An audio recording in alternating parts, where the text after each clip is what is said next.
Ser Podcast.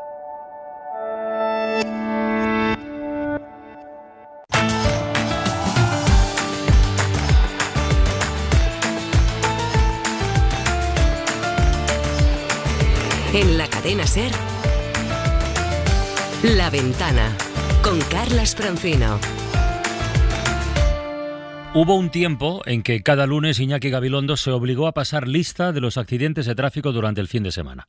Fue una buena idea, porque recordar cada 7 días que las imprudencias, el exceso de velocidad, las distracciones, el alcohol, las drogas o las carreteras defectuosas se llevaban por delante un montón de vidas o dejaban estropeadas otras cuantas. Insistir en eso, de forma machacona, sirvió para tomar conciencia y también, lo más importante, para buscar soluciones.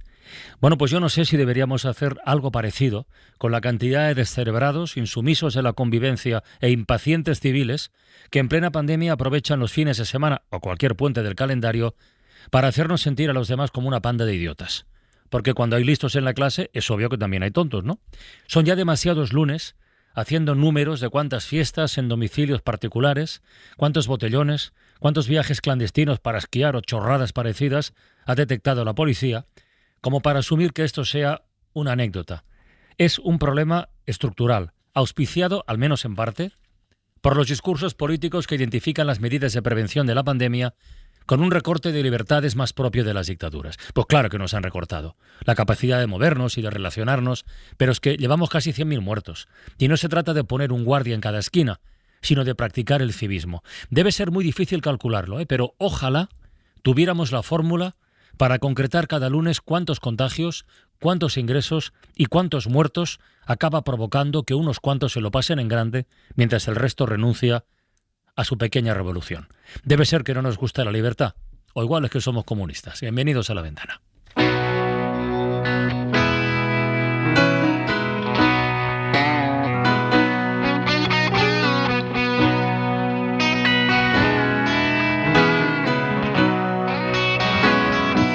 Eran otros tiempos, yo era el centro de tu vida. Tú decías ser mi reina y la noche prendía. Subimos la escalera sin saber a dónde iba, con la promesa de encontrarnos en el final de los días. Pregunté a los clásicos por mi tendencia suicida. Me miraron sonriendo, las excusas siempre son las mismas.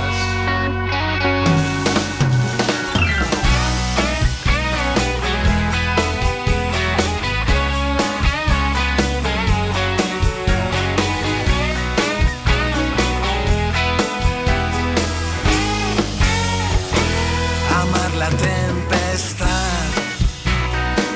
la pasión correspondida, viajar al centro del volcán, sembrando la melancolía, refugiado en mi trinchera, por un campo de minas, entre las ruinas del naufragio, en el final de los días. Pregunté a los clásicos por mi tendencia suicida.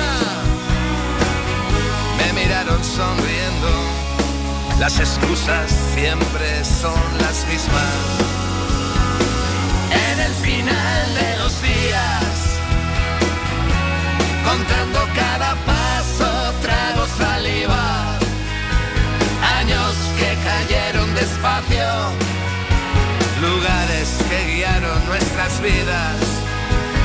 Solo tu recuerdo perdura en el final de los días.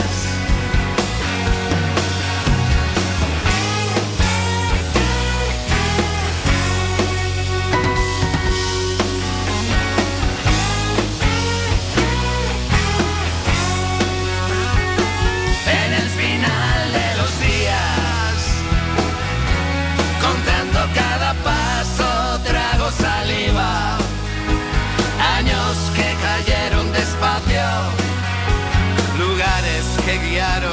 nuestras vidas. Solo tu recuerdo perdura en el final de los días. En el final de los días, contando cada paso, trago saliva. Años que cayeron despacio, lugares que guiaron nuestras vidas. Solo tu recuerdo perdura en el final de los días. Isaías Lafuente, buenas tardes, compañero. Hola, buenas tardes, ¿qué tal? Roberto Sánchez, ¿estás ahí? Estamos aquí, ¿qué tal? ¿Vives y trabajas, sí? ¿Todo en orden? Sí, de momento sí, Todo en sí, orden. todo en orden. Filadelfia bien, que la primavera está a tope, ¿eh? De momento bien, De momento bien, bueno, Y me que ataca sí. un poquito antes. Que siga Sí, así. sí. Es que eres un precoz. Sí. Claro. En Radio Mallorca, Matías Valles, buenas tardes. Buenas tardes, Carles. ¿Cómo se han portado los alemanes este fin de semana? A ver, Matías, controla. Bueno, no, la situación es insostenible porque tenemos una doble forma de vivir ahora mismo en Baleares, que es una, tener todos los privilegios y derechos siendo extranjero, en concreto alemán, porque todos son alemanes, y la otra, vamos a llamarlo así, los nativos, ¿no? Hasta el punto de que ahora a todo el mundo le disgusta la situación y ahora mismo Merkel está reunida, igual nos enteramos durante el programa, y puede que prohíba otra vez los viajes de alemanes a Mallorca. Conviene recordar esto. ¿Por qué vienen a Mallorca? Porque no pueden viajar dentro de Alemania, no pueden ir al mar Báltico, no pueden ir a sus estaciones de esquí, y entonces pues por eso tienen que venir aquí a Mallorca, donde sí se les permite. Es una situación un poco extraña toda, ¿no? Muy extraña, porque la ministra dice, bueno, es que se hacen una PCR en origen, claro, pero a los nativos, a los españoles en general, no se nos conceden exenciones por hacernos una PCR, ¿no? Esto que tú te decías, pues por ejemplo, pues yo, una fiesta, cualquier edad, no de jóvenes, pues si todos se hacen la PCR, podrían hacer la fiesta, pero claro, eso no se les permite, y a los alemanes, a los turistas en general, para no señalar una nacionalidad, pues sí se les permite. Claro, Has utilizado un término muy germánico, si se me permite, Matías, porque dice, como no pueden ir allí, entonces tienen que venir aquí. Hombre, tener, no. Se lo permitimos de momento, pero no es obligatorio que vengan aquí. Sí, pero ellos tienen clarísimo que en el caso concreto de España, y no hace falta decir más Mallorca, forma parte de su realidad cotidiana, de su realidad anual. Es decir, no pueden prescindir de eso, es esta fiebre. De todas maneras, este es un problema, no es alemán, es europeo, ¿no? Claro, Parece mentira, claro. digamos, que no haya nadie al mando de la Unión Europea que impida que puedan hacer los alemanes lo que los españoles no podemos hacer. Y aquí jugamos un poco con la imagen de la insularidad, ¿no? Claro, como hay que viajar de la península a las islas, parece que todo es un poquito más especial, pero es que sería el mismo caso, no sé, si Cantabria estuviera en el nivel de las Islas Baleares y uno no pudiera ir de Palencia a Cantabria a ver a sus padres, y sin embargo sí que pudiera venir un alemán de Stuttgart. Es absurdo. Es que esto existe ahora mismo, claro. O sea, con los cierres perimetrales, pues efectivamente no puede venir lo que llamaríamos en este caso turismo interior o turismo de proximidad, y sí pueden venir los alemanes. La ministra, lo ha defendido diciendo son pocos y además están no vacunados, pero sí con la PCR. Matías, el fenómeno de las fiestas ilegales, botellones y derivados, ¿en Palma cómo está? No, igual, también ha habido, ¿no?, una discoteca con 20 personas bailando, fiestas de 50 personas. Yo por supuesto, te he escuchado, creo que es cumplir y cuestionar, pero empezar por cumplir y luego ya pues cuestionar lo que puede haber de contradictorio, que lo hay en la normativa. Okay. Y me acordaba, tú has citado los accidentes de tráfico, que efectivamente con Rubalcaba pasaron de 4.000 a 2.000 con el carnet de puntos, que era imposible, no se podía rebajar y pasaron a tal. Pero luego está el tabaco, ¿te acuerdas, Carles? Porque yo he vivido contigo en la radio. Sí. Es imposible prohibir que se fume en los interiores de bares y restaurantes, esto nunca se logrará y es absurdo que el gobierno de Zapatero pues lo hizo y se consiguió, y hoy están los beneficios, el cáncer de pulmón, en infartos de miocardio, en todas estas enfermedades. Todo nos conduce a los bares al final, casi todos los debates conducen a los bares. Bueno, es que hasta los propios hosteleros que al principio se quejaron, es verdad que a algunos se les reclamó hacer reformas que después no sirvieron para nada, verdad. Porque se prohibió inmediatamente también fumar dentro, ¿no?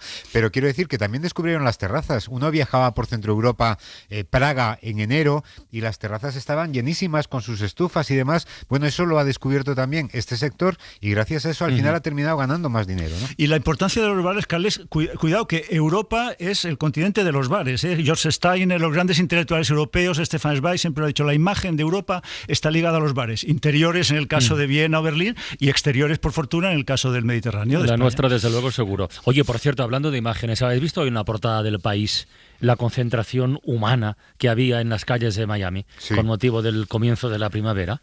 Es una cosa, bueno, antes que han declarado el estado de emergencia directamente, es una cosa incomprensible, de verdad. Ya sé que no consuela, pero bueno, eso confirma el dicho aquel de que en todas partes cuecen habas, ¿no? Es el mismo efecto y estamos hablando de disparar sobre los bañistas, o sea, disparar, como han hecho, balas de goma a la policía sobre los bañistas para que abandonaran. Pero es una señal de alarma en el sentido de que, bueno, en invierno el confinamiento o el salir menos se lleva mucho mejor, pero ahora en cuanto empiece el buen tiempo, bueno, a ver quién va a concentrar determinadas cosas. Mira, si miras por ahí por fuera, algunos países han envidia, como por ejemplo Israel, que ha vacunado ya un porcentaje altísimo de su población. Algún día sabremos cuánto ha pagado y qué se han hecho con los datos de los ciudadanos, y otros dan pena, como por ejemplo Brasil.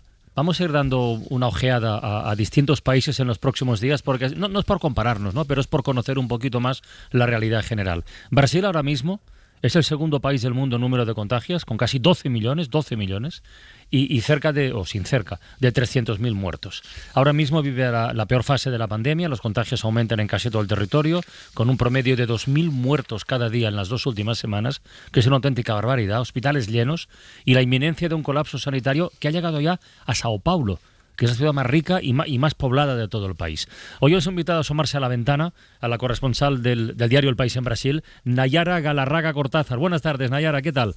Hola, buenas tardes. ¿Qué tal estáis? ¿Cómo estáis? Bueno, aquí con problemas, pero ahí tampoco andáis cortos, ¿eh? Para nada. Estamos claramente en el peor momento de la pandemia. Todos los datos son nefastos, todos son malos.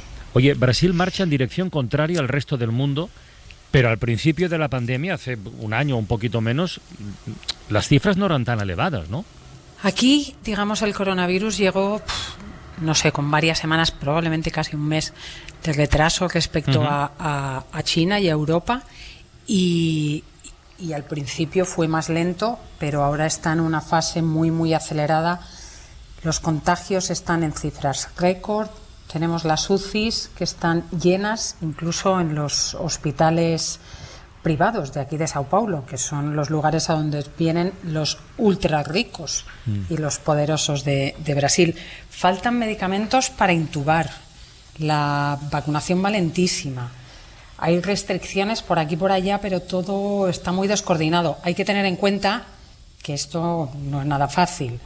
Brasil tiene el tamaño de 2 veces la Unión Europea y es muy diverso. Esto incluye, digamos, va como del norte de Suecia al sur de Grecia. Entonces hay situaciones muy distintas, pero el drama ahora, la catástrofe, es que en todo el territorio la situación es muy mala y no cabe esa opción de, si estamos mal en el estado A, trasladar a los enfermos al estado B. El estado B también está mal. Ahí tenéis, Nayara, en Brasil, 1 de cada 10 enfermos de todo el mundo y 1 de cada 10 muertos también de todo el mundo. Pero, curiosamente, tanto en enfermos por habitante como en fallecimientos por habitante, España tiene peores cifras, es decir, tiene más enfermos en proporción y más muertos. ¿Por qué en Brasil se ha llegado al colapso que no se alcanza en otros países occidentales? Pues por varias cosas. Es verdad que estamos por debajo de España en millón de fallecidos y por debajo de Estados Unidos, por debajo de Bélgica. Pero hay 2 factores. Uno es que aquí no se han hecho tantos test como se han hecho en Estados Unidos o en Europa. Por lo tanto, digamos, tenemos una imagen, en todos los lugares es borrosa, pero aquí es todavía más borrosa de la magnitud real. Eso por un lado. Y por otro lado, pues porque este país es muy grande y hay grandes zonas alejadas de las capitales o en los estados más pobres donde existe una red pública de salud, pero no es tan robusta.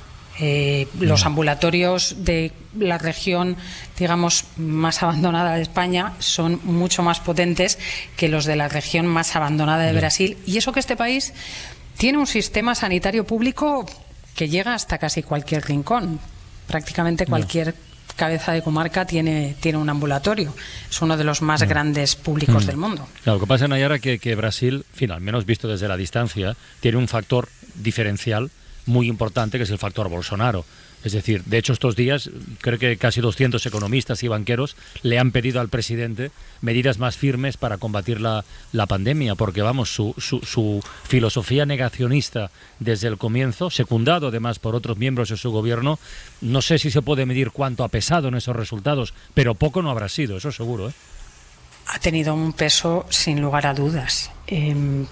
Es considerado, digamos, uno de los responsables, no sé si el principal o en qué medida lo deberán determinar otros, pero sí, él ha tenido una influencia muy notable en la transmisión de la enfermedad, primero por minimizar el riesgo y después incluso por sabotear directamente los esfuerzos de los gobernadores y de los alcaldes a la hora de aplicar restricciones. Él desde el principio, en ese falso equilibrio, ahora le dicen los banqueros están muy preocupados porque no, los banqueros y economistas están muy preocupados porque sin vacunación la economía no se va a recuperar, y entonces están pidiendo al gobierno federal una postura decidida y que de verdad se apoye en la ciencia, porque aquí no ha habido ni siquiera una campaña para promover el uso de la mascarilla. El presidente se pone la mascarilla muy de vez en cuando y no hace más que insistir en que el pueblo quiere salir a trabajar y que los gobernadores y alcaldes están cercenando su libertad. Sí es cierto que hay que tener en cuenta que en Brasil la pobreza está muy extendida. Aquí hay 50 millones de personas que viven con 60 euros al mes. Y esa gente, muchos de ellos no pueden darse el lujo que me puedo dar yo, que soy una privilegiada de trabajar desde mi casa. Hay una cosa... Sí, Bolsonaro llegó a reírse de la vacuna, ¿no? Diciendo que se convertirían en cocodrilos, no sé qué, los que la tomaran. Pero hay una cosa, Nayara, el caso Manaos. O sea, Manaos, a lo bestia, brutalmente consiguió la inmunidad de rebaño, es decir, prácticamente infectándose toda la población. Pero ahora se ha vuelto a reinfectar con la famosa variante brasileña. ¿Cómo está eso?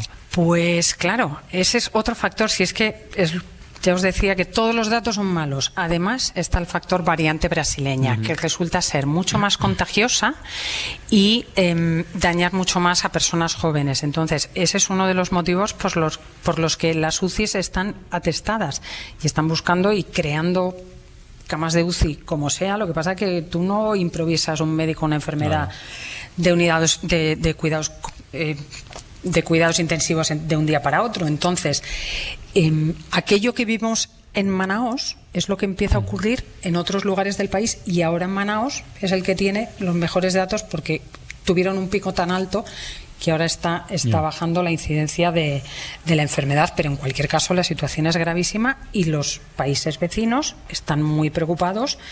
Y estaba viendo ahora que creo que Venezuela va a implantar un confinamiento estricto, pues porque están muy preocupados por los contagios. Este país tiene frontera con un montón de países, entonces están muy preocupados y son fronteras porosas. Y imponer las restricciones no es fácil. Y todavía hay muchísimos incrédulos. Yo quería preguntarte, Nayara, y te dejamos ya con esto. Oye, y toda esta gestión chapucera, clarísimamente chapucera, que ha hecho el presidente Bolsonaro de la pandemia, ¿le está pasando mucha factura, poca factura, en términos de imagen y de reputación política? Le está pasando cierta factura, sí, a medida que la enfermedad se extiende y hay más familias directamente afectadas, que ya no es lo que les cuenta la televisión, lo que les contamos los periodistas, pues en efecto cunde cada vez más el miedo, pero le afecta menos de lo que una pudiera sospechar. Todavía mantiene un núcleo, digamos, duro de fieles, que es un tercio del electorado, que en estas circunstancias, tras un año de pandemia y con 300.000 muertos, no es poco apoyo. Veremos ahora si empiezan a cambiar, digamos. Ahora ya el dinero es el que está preocupado. Los banqueros y los economistas están preocupados y le están diciendo que si no se da prisa en comprar vacunas, porque este país tiene capacidad de poner vacunas. Si aquí hubiera dosis, en Brasil hay ambulatorios suficientes para vacunar a cientos de miles de personas en un solo día, porque esto lo hacen desde hace muchas décadas. Pero lo que necesitan es conseguir las vacunas, comprarlas donde sea, porque desde el principio, como minimizaron la gravedad de la amenaza, pues pensaron que pues esto pasará, se morirá X gente. Suele insistir, Bolsonaro se mofa de todo y a veces, o sea, es hiriente hasta niveles muy duros de asimilar. Hay que las recordar cosas cuando dijo aquello de que ponerse mascarillas era cosa de maricas, por ejemplo, y en todo caso, claro, Bolsonaro no es de los políticos que se ha quitado la máscara al llegar al poder, se le veía venir ya, así que en cierta manera es lógico que el apoyo que le llevó a la presidencia, pues en cierta manera se mantenga, ¿no? A pesar de lo que hace, que no es muy diferente a lo que ya hacía antes de ser presidente. El otro día un hijo suyo dijo que podía meterse la mascarilla por el culo. Sí. O sea, ya por, en fin, ahondar un poquito. Nayara Galarraga Cortázar, corresponsal del País en Brasil. Oye, muchísimas gracias por asomarte a la ventana y mucho ánimo, ¿eh? Muchísimas gracias a vosotros. Adiós. Tengo los bolsillos vacíos, los labios partidos, la piel con escama cada vez que miro hacia el vacío, las suelas gastadas, las manos atadas, la puerta de entrada siempre tuvo el cartel que dijo que estaba cerrada. Una espina clavada, una herida infectada, entramada, una rabia colmada en el todo y en la nada. El paso torpe al borde sin acorde cada vez que pierdo el norte. Tengo la pérdida del soporte, el tiempo que clava me traba, la daga me mata, filuda la flama sin calma, que de las manos se me escapa, pero tengo mi rincón florido, sacar la voz, no estoy sola, estoy conmigo. Anoche, cuando faltaban 2 minutos para las 11, las 10 en Canarias, 1 de cada 2 espectadores que estaba frente a la televisión, un 52,7% de cuota de pantalla, esos son más de 5,5 millones de espectadores, estaba viendo cómo Rocío Carrasco explicaba algo desconocido hasta el momento, su intento de suicidio. En urgencias me preguntan. Yo digo que yo no quiero seguir así, que yo en un primer momento digo que me da igual no haberlo conseguido en ese momento, que lo voy a conseguir, y que siempre me quedaba el puente de Segovia para tirarme, y de ahí me ingresan en otro hospital que tenía una planta especializada para eso. En ese hospital, cuando yo tomo conciencia de la barbaridad que había hecho y que quería hacer con posterioridad, yo me doy cuenta en ese momento de lo que he hecho. Y me parece que era una soberana putada para los míos. Pero en ese momento no piensas en nada, ni piensas en nadie. Lo único en lo que piensas es que no quieres volver a pasar por lo mismo.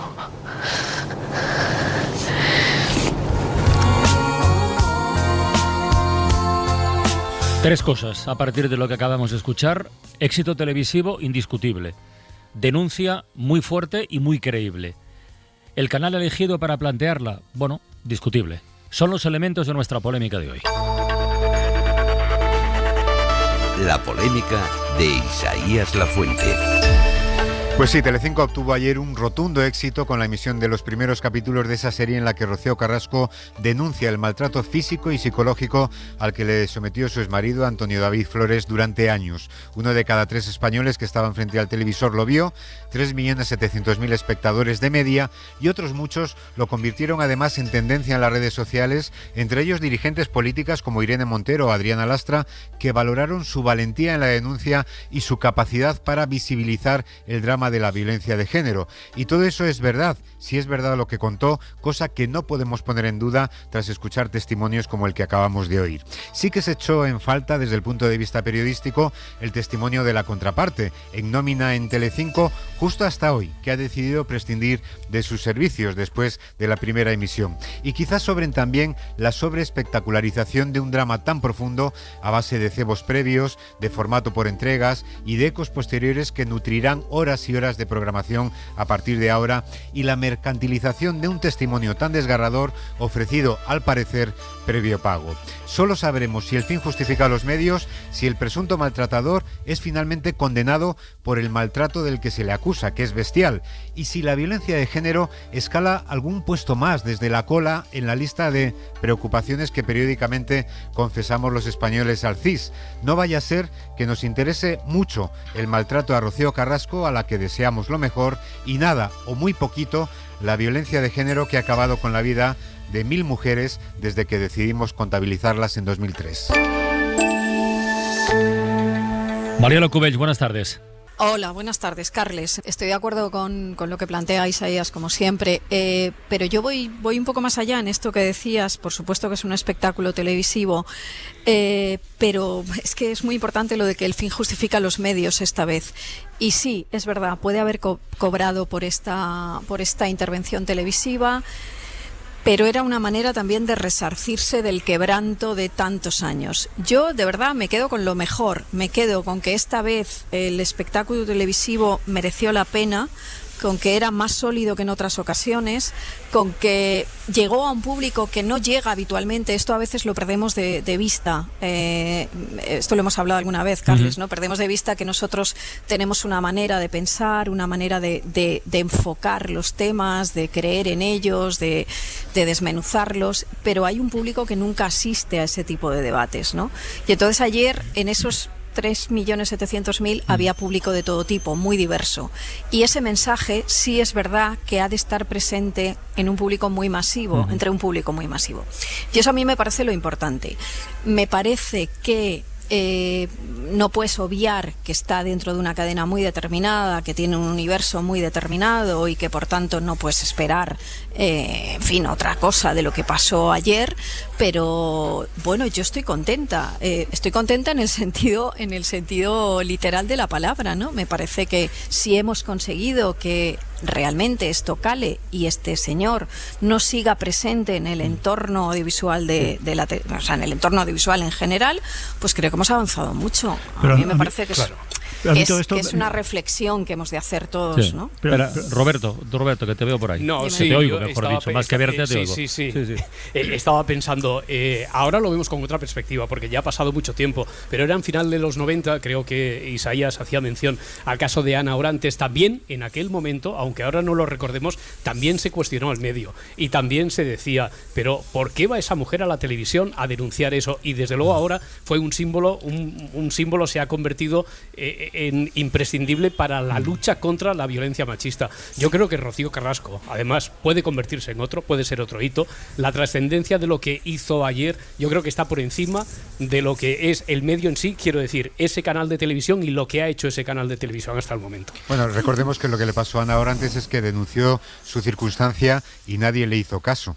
Y el maltratador acabó asesinándola, ¿no? Sí, esto es diferente. Es decir, Ana Orantes se convirtió en noticia cuando fue asesinada porque nadie le hizo ni caso. Por eso yo planteaba en la polémica que esto servirá, y efectivamente, retomando tus palabras, Mariola, el fin justificará a los medios, no solamente porque este señor salga de los platós televisivos de Telecinco, sino porque si efectivamente el maltrato es como es, realmente pague por lo que ha hecho, porque de momento este señor ha sido llevado a los tribunales por un caso de maltrato del que fue absuelto. Esto es lo que sabemos hasta ahora, y si esto es así, significa que la justicia no ha funcionado muy bien, que tampoco la televisión ha funcionado muy bien a la hora de detectar estos síntomas, porque le ha mantenido en nómina para alimentar su programación durante años, y vamos a ver cómo Rocío sobrelleva lo que ahora le va a venir encima. Matías. Sí, vamos a ver. Primero, la salida del personaje presunto culpable de estos malos tratos se produce en la misma cadena donde se hace la denuncia presuntamente pagada de los malos tratos. Hombre,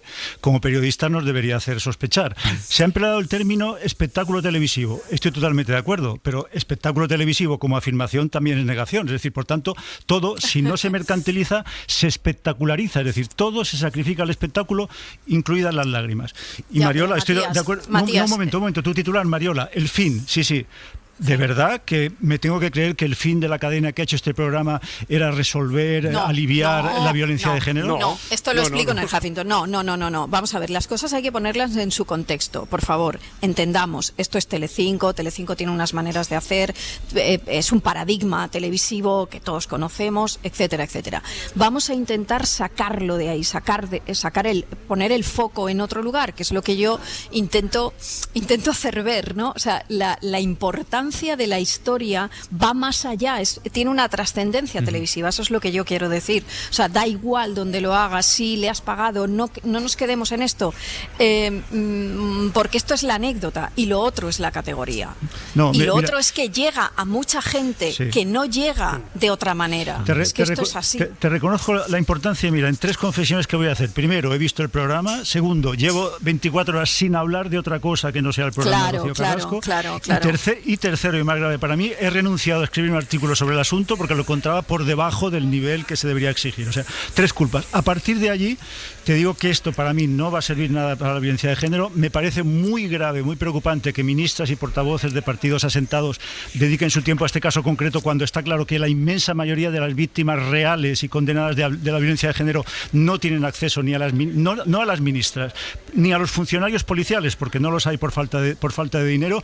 Y creo que estamos simplemente en el espíritu de una cosa que se llama The Crown, y la serie The Crown es manejar la realidad de una forma espectacular. Tenemos en 3 semanas consecutivas el príncipe Harry con Meghan Markle, Díaz Ayuso también es espectacularizada al mismo tiempo, y esta semana le toca a Rocío Carrasco. Para mí el momento más verité es cuando Jorge Javier, que para mí es un monstruo de la comunicación, se acerca a la pantalla, parece que va a hacer la gran revelación y dice: vamos a sortear 12.000 euros entre todos los espectadores. Sí, eso es tremendo, Matías, pero yo de verdad te insisto, entiendo lo que dices, sé perfectamente cuál es ese punto de vista, pero la tele es importante, nos guste o no. La tele tiene una capacidad para llegar a lugares a los que no llega nada, incluso en estos tiempos globales de Internet. La tele es paradigmática en eso, y la tele da ese discurso y da ese mensaje a personas a las que no les llega ningún otro mensaje. Y tú dices, no sabemos cuál es el alcance de la televisión cuando pone el foco sobre la violencia de género.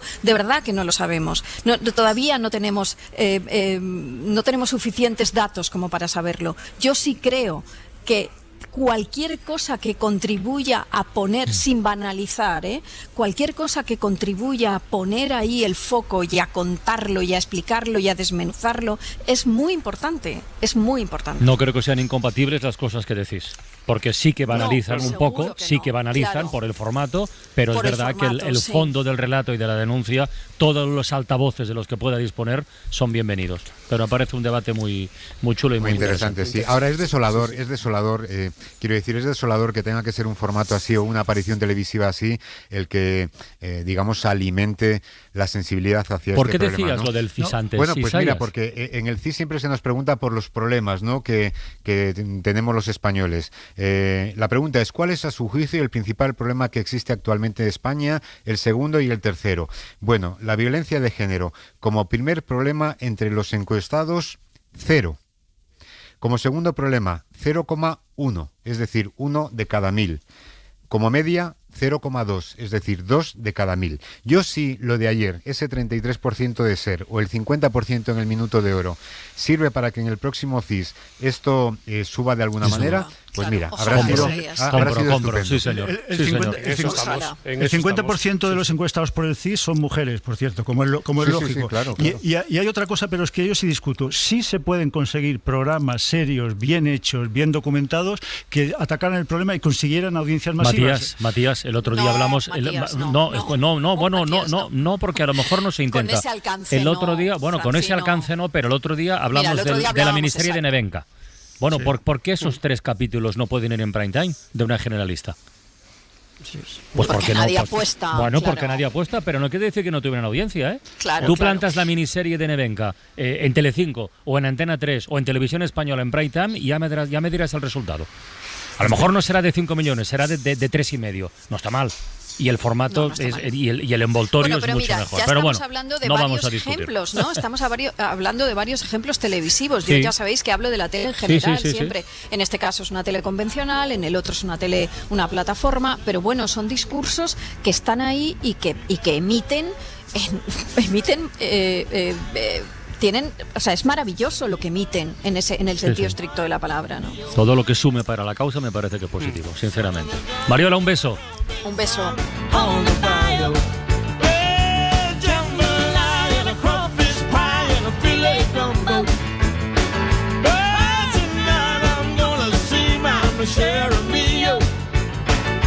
Let's get tired.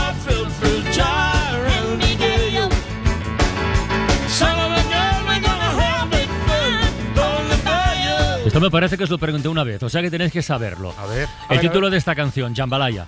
Sí. ¿Sabéis lo que es jambalaya, no? No. Matías, No, manifiéstate. Arroz con pollo o pollo con arroz. pollo. Es una receta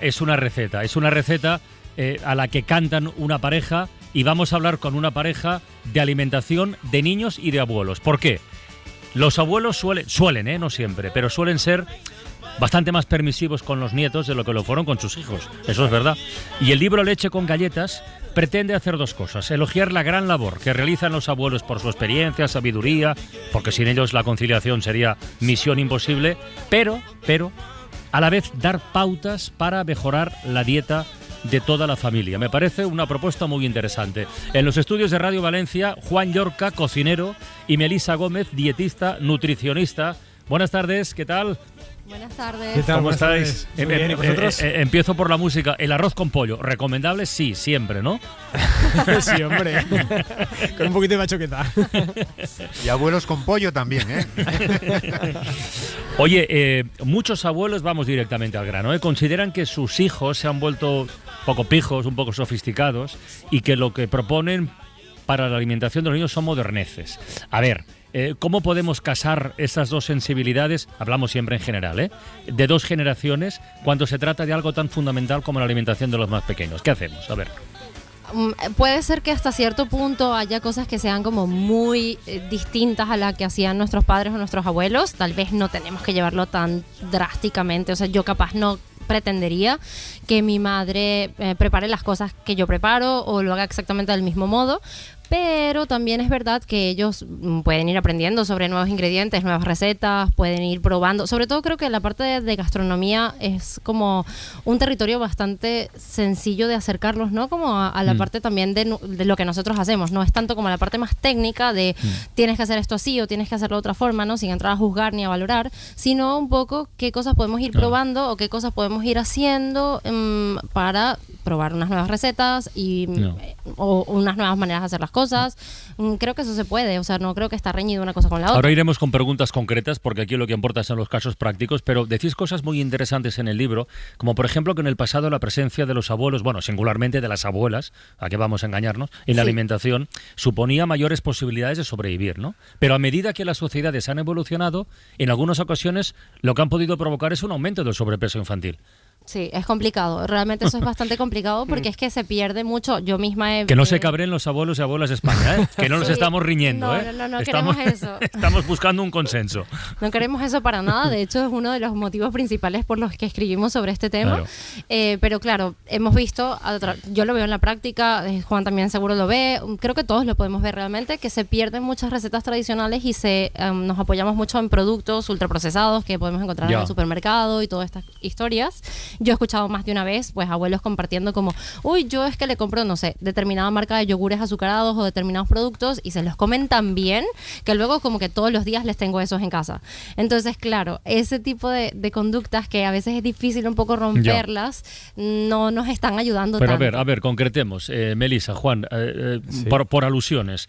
¿Los yogures de sabores son sanos? ¿Mucho, poco, nada? Claro, no, hay que ir al grano ahí, vamos. Nada. Nada. Sí, nada. No, porque todos y cada uno de ellos están azucarados o edulcorados, al final. Muy azucarados, entiendo. Sí, muy azucarados. Y bueno, y al final un yogur de fresa está hecho con cochinillas, ¿no? El edulcorante que se utiliza para dar el color rosa del fresa es que está hecho con cochinilla. Entonces, eso hay muchas cosas que la gente no sabe y dices, bueno, entonces, ¿por qué dar eso si puedes coger un yogur natural y ponerle trozos de fresa, ¿no? Yo agradezco este libro porque rompe mis esquemas. Yo pensaba que los abuelos corregían y no empeoraban la dieta materna. Siempre ha sido mi mito. Pero lo que os quería plantear es si indirectamente entonces estos niños, yo también los veo un poco sobreprotegidos por sus padres, con unos padres vigilantes que cada ingesta calórica la tienen controlada. ¿Estamos llegando a ese punto? Puede pasar, en algún caso concreto, puede pasar que se sea muy controlador, no es lo que se busca para nada, pero también es el problema, lo más difícil como siempre es el balance, porque claro es como el padre quiere proteger, cuidar la alimentación, los abuelos obviamente también, pero también consentir, y tenemos muy asociado el tema de consentir con dulces o con determinados productos, que no necesariamente tiene que ser así. Como si fueran premios además, ¿no? Sí, totalmente. Lo del premio de si te acabas esto te voy a dar una palmera de chocolate, eso no. Totalmente. Eso deberíamos proscribirlo directamente ya, ¿no? Ojalá. A ver, más cosas concretas. Merienda. momento fundamental, merienda. ¿Un bocadillo de embutido de fiambre es mentar al diablo? Hombre, mental al diablo. No creo. Es que dices que sí, ya la has liado. No, mental al diablo no, pero sí que es verdad que con la correlación que hay hoy en día ya con el consumo de carnes procesadas y el riesgo de sufrir algún tipo de patología, viviendo en un país en el que vivimos donde la carne del cerdo es tan apreciada y vivimos tanto con embutidos, creo que no al diablo, pero sí vamos a intentar buscar otras opciones y que no sea algo que sea habitualmente o diario, que es que si no es en la merienda es en el almuerzo. Y si en el almuerzo, entonces al final te das cuenta que todos los días que lo consumes. Pero no es que sea algo esporádico. Alternativas, Juan. A ver, al bocata de chistorra, de chorizo, que yo ahora mismo estoy pensando, al bocata de salchichón. De sobrasada. ¿Qué le proponemos como alternativa? No, primero la primera alternativa tiene que ser siempre la fruta. Tenemos que optar por la fruta porque la merienda y el almuerzo es el mejor momento del día para ofrecerla. Si no, luego es complejo. Pero bueno, si no queremos la fruta, porque al final vemos que lo tenemos muy difícil, simplemente el queso ya es una mejor opción. El queso antes que el fiambre, o un bocadillo de un hummus, o tomate restregado con aceite y sal. Es que simplemente algo tan básico es mucha mejor opción que un bocadillo de jamón york o de mortadela, cosas así. La sobrasada ni tocarla, ¿eh? Estás hablando con un mallorquín, cuidado, ¿eh? Ah, bueno. Bueno, alguna vez no pasa nada. A ver, buena está, la de Mallorca buena está. No, pero una cosa, ¿por qué nos seduce entonces tanto lo malo, lo que no debería gustarnos, el azúcar, la sobrasada, los embutidos? ¿Por qué nuestro cuerpo desea estas cosas que no nos favorecen? Bueno, porque es súper bueno para identificar que allí está como la energía súper concentrada. En plan, los dulces, por ejemplo, es un chute de energía que puede tener el cuerpo muy rápido. En cambio, si lo tenemos que obtener de una pasta, de un arroz, de algún alimento más complejo, tiene que hacer más trabajo y obviamente se lo quiere ahorrar. En las recetas de cocina que incluye el libro están, por ejemplo, hamburguesas de pollo y espinacas, ensalada César con garbanzos crujientes, tortitas de coliflor o de quinoa. Bueno, yo creo que hace falta un proceso de aclimatación, ya de entrada las palabras, ¿no? Para niños, para padres y para abuelos. No, pero eso va en la buena dirección, ¿no, Juan? ¿Eso que proponéis? Pero ¿tú crees que te hace falta aclimatarte para...? No sé, hemos intentado, al menos mi idea y nuestra idea era que de alguna manera se volviera a tener recetas más tradicionales en este libro, pero viviendo en un mundo más globalizado en el que vivimos hoy en día, con una población en la que tenemos acceso a mucho más ingredientes, tener acceso a productos o recetas muy clásicas, como puede ser un estofado de ternera o una merluza en salsa verde, pero dándole una vuelta de hoja para que en la sociedad en la que vivimos, con las tendencias alimentarias que hay hoy en día y nuevos ingredientes que hemos visto que nos aportan cosas diferentes que antes no teníamos, casarlo todo en un libro y en una receta que ese abuelo o esa abuela que lo reciba el libro no se encuentre con algo súper raro que digas, wow, ¿esto qué es? ¿No? O sea, yo creo que... ¿Cómo cocino esto, no? Yo creo que sois unos genios del marketing, porque este es un libro que van a comprar los abuelos para regalárselo a los padres de las criaturas, ¿no? Para decir, oye, mira, esto es lo que tenéis que dar de comer a vuestros niños para que cuando venga aquí el fin de semana yo le pueda dar lo que quiera, ¿no? En ese sentido, para los abuelos recalcitrantes, es decir, para los que lean vuestro libro y se lo regalen a sus hijos, digamos, ¿cuándo empieza a ser preocupante el número de días que comen en casa de los abuelos? Es decir, hay que llevarles solamente un día por semana, uno cada 15 días. O hay que llevarlos cuando quieran. Mira, el problema está en que yo en redes sociales, incluso en Melissa, hemos recibido muchos mensajes de familias que, como hemos dicho antes, a veces llevan al extremo y dejan, no, es que ya no voy a ir a casa de mis suegros más porque es que voy allí y les dan de no sé qué. Y vamos a ver, tampoco vamos a... Pobrecitos míos, ¿no? Los niños que se creen con sus rompiendo abuelos. familias, ¿eh? Correcto, o sea, estamos desmontando núcleos familiares.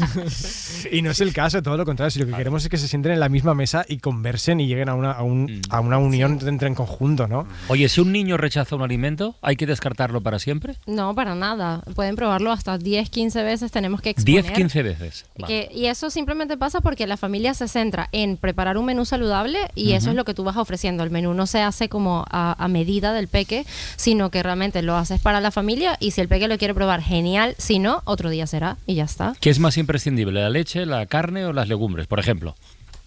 Diría que ninguno de los tres, todos se pueden sustituir por otro. Habrá gente que no pueda comer legumbres que tenga que utilizar otros alimentos. Si tuviese que elegir uno, yo me decanto más por legumbres que los otros dos. Pero bueno, al final hay gente que no las tolera. Entonces, bueno, imprescindible como tal, ninguno, todos se pueden sustituir. Hoy que hablábamos precisamente a raíz de un programa de la emulación funciona, es decir, es más importante que el sabor. El niño, si ve que el padre come eso, la madre come eso, ¿se siente más tentado a comer esos alimentos?